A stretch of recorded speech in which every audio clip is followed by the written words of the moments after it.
भैया कभी कभी ना जो हमें देखने को मिलता है उसके पीछे सच्चाई कुछ और होती है, इसलिए बिना सोचे समझे उस कहानी को जाने, तुरंत उसका परिणाम नहीं दे देना चाहिए। पहले जानो, पहले समझो पूरी कहानी क्या है। कई लोग ऐसे इस दुनिया में बिना कहानी जाने अपनी खुद की मन की कहानियां बना लेते हैं।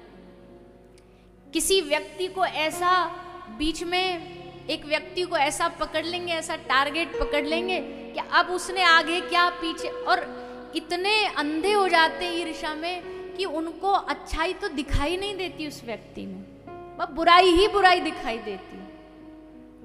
कुछ बोला तो उसकी आगे पीछे की कहानी जाने बगैर अपने मन की कहानी बना ली। लेकिन पहले पूरी कहानी जानो, उसके बाद उस पर विचार करो। यहां राजा परीक्षित को जानते थे श्रृंगी ऋषि। अगर एक राजा ने कभी जीवन में कोई गलती नहीं करी और वो एक इतनी बड़ी गलती कर रहा है तो इसके पीछे कोई कारण होगा।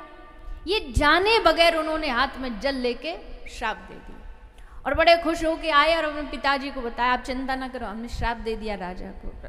अब श्रृंगी ऋषि तो बड़े बुद्धिमान, उन्होंने कहा, रे राम राम राम राम, ये तूने क्या अनर्थ कर दिया।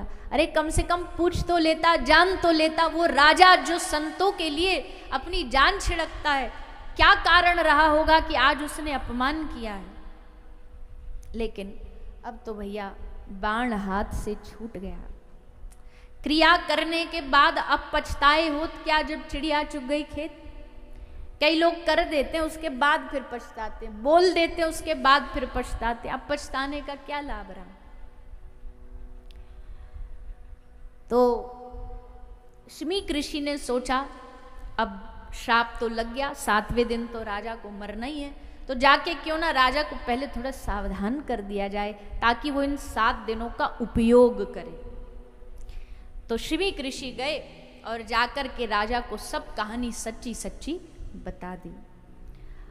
अब महाराज परीक्षित समझ गए कि ये हमारा अंतिम जीवन का समय चल रहा है, 7 दिन। अच्छा एक बात और देखो, भगवान का भक्त हर चीज में कैसे अच्छाई ढूंढ लेता है। ये सुनो कि अगर कोई साधारण व्यक्ति होता, उसे पता चलता 7वें दिन मर रहे हैं और एक संत ने हमको श्राप दिया, तो पहले तो उस संत को हजारों गालियां देता कि हमको श्राप दे दिया 7वें दिन मरने का, और ये और वो है। लेकिन राजा परीक्षित क्या कह रहे हैं, राजा परीक्षित कह रहे हैं हंस के कि अरे वाह, हम आभारी हैं श्रृंगी ऋषि के कि उन्होंने हमें श्राप नहीं, हमें वरदान दिया। बोले मरने की बोल दी, इसमें क्या वरदान है। तो बोले हमने अपराध तो ऐसा किया कि हमको अभी की अभी मिट जाए, अभी की अभी नष्ट हो जाए, मर जाए, ऐसा श्राप देना चाहिए था उनको असल में तो। पर संत बड़े दयालु होते हैं, इसलिए उन्होंने हमको आज ही अभी ना मरने की बजाय 7 दिन का मौका दे दिया है, 7 दिन का समय दे दिया है। भजन कर लो, भक्ति कर लो, साधु संग कर लो, सत्संग कर लो, ताकि इन 7 दिनों में तुम्हारा कल्याण हो जाए। वाह, साधु हो तो ऐसा। परीक्षित महाराज ने इसमें भी अच्छाई ढूंढ ली कि हमको 7 दिन का संत ने मौका दिया है, अवसर दिया है। कोई रास्ता नजर नहीं आ रहा था, 7वें दिन मृत्यु का किसी को पता चल जाए भैया तो क्या हालत होगी उस आदमी की। अपनी माता के पास गए, उत्तरा के पास। माता से पूछा, माँ हमारी मृत्यु होने वाली है, क्या करें। माता उत्तरा ने धैर्य बांधते हुए राजा परीक्षित को समझाया कि पुत्र, जब तू जन्मा भी नहीं था ना, तेरा जन्म भी नहीं हुआ था, पेट में मेरे गर्भ में तेरी मृत्यु हो गई थी, उस समय भी तुझे बचाने वाले अगर कोई थे तो वो प्रभु थे। जब जन्म से पहले तुझे बचा सकते हैं तो आज मरण पर भी वही तुझे बचाएंगे। पर चलो, उस समय तो वो थे इसलिए उन्होंने बचा लिया। आज तो श्री कृष्ण है नहीं, वो तो गोलोक चले गए, अपने धाम चले गए।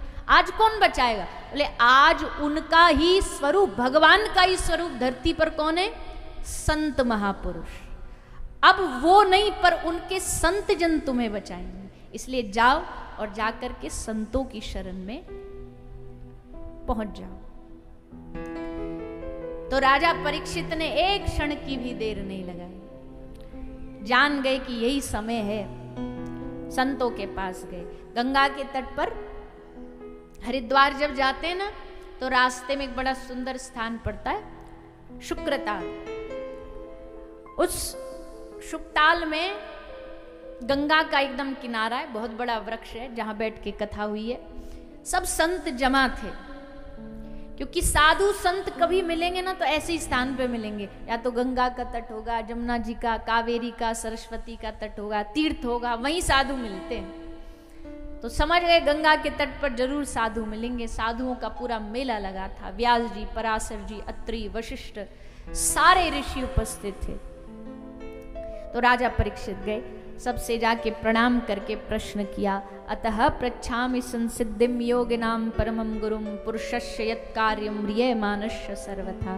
राजा परीक्षित ने बड़ी समझदारी से सबसे पूछा कि महाराज, जिसकी मृत्यु उसके पास आ रही है, उसे पता चल रहा मरने वाला है, उस मृत्यु के समय को कल्याणकारी कैसे बनाया जा सकता? हम जानते हैं कि मरने को टाल नहीं सकते और ना हमें टालना है, पर कम से कम मरण को सुधार तो सकते हैं। उसका रास्ता संत महापुरुषों से पूछ रहे हैं। 7 दिन में कल्याण का कोई रास्ता है आपके पास? तो सब संतों ने कान पकड़ लिए, बोले भैया 7 दिन 7 जन्म भी भजन करते तब भी गारंटी नहीं, भगवान मिले न मिले, कल्याण हो ना हो, तुझे 7 दिन में कौन सा मौका दे देंगे हम? सब संत महापुरुष मौन रहे, चुप रहे, किसी के पास समाधान नहीं था। तभी तत्रा भवद भगवान व्यास पुत्रो यदिच्छसी गामटमानो नपेक्षा अलक्षलिंगो निजलावतष्टो वृतश्य बालेर्वधूत वेशा। 16 वर्ष के सुखदेव जी आए। और कैसे आए? जब 16 साल के सुखदेव जी आ रहे ना, तो एकदम निर्वस्त्र, तन पे एक कोपीन भी नहीं है, क्यों? होश ही नहीं है शरीर का, हमने क्या पहना क्या ना पहना। वह आए जा रहे हैं और उनके पीछे पीछे गांव के लोग, बूढ़े बच्चे, सब उनको पागल समझ करके उनके पीछे पत्थर मारते जा रहे हैं। सबको लग रहा है 16 साल का इतना बड़ा समझदार व्यक्ति, और देखो निर्वस्त्र घूम रहा है, बावरा है, पागल है। हमारे भारत देश में ना जो ऊंचे पहुंचे महापुरुष होते हैं उनको ज्यादातर पागल ही समझा जाता है, क्योंकि फकीर की अपनी मस्ती रहती है और उस मस्ती में फिर दुनिया को पागल ही लगता है कि ये तो पागल है एक नंबर का। तो सुखदेव जी को कोई पहचान नहीं पाया, वो संसार वाले। पर जब गंगा के तट पर आए और इतने बड़े बड़े संतों के बीच में पहुंचे, संतों ने सुखदेव जी को देख के ही समझ लिया, अरे ये तो परमहंस पधारे हैं। बड़े बड़े लंबी लंबी सफेद दाढ़ी वाले बूढ़े बूढ़े भी जो संत बैठे थे, वो 16 साल के सुखदेव जी के लिए आसन छोड़ के खड़े हो। से ऊपर मंच पर सिंहासन पर वट वृक्ष के नीचे उन्हें बिठाया गया। सुखदेव जी उस वृक्ष पे बैठे, आसन लगाया। परीक्षित राजा चरणों में बैठे और कहा, महाराज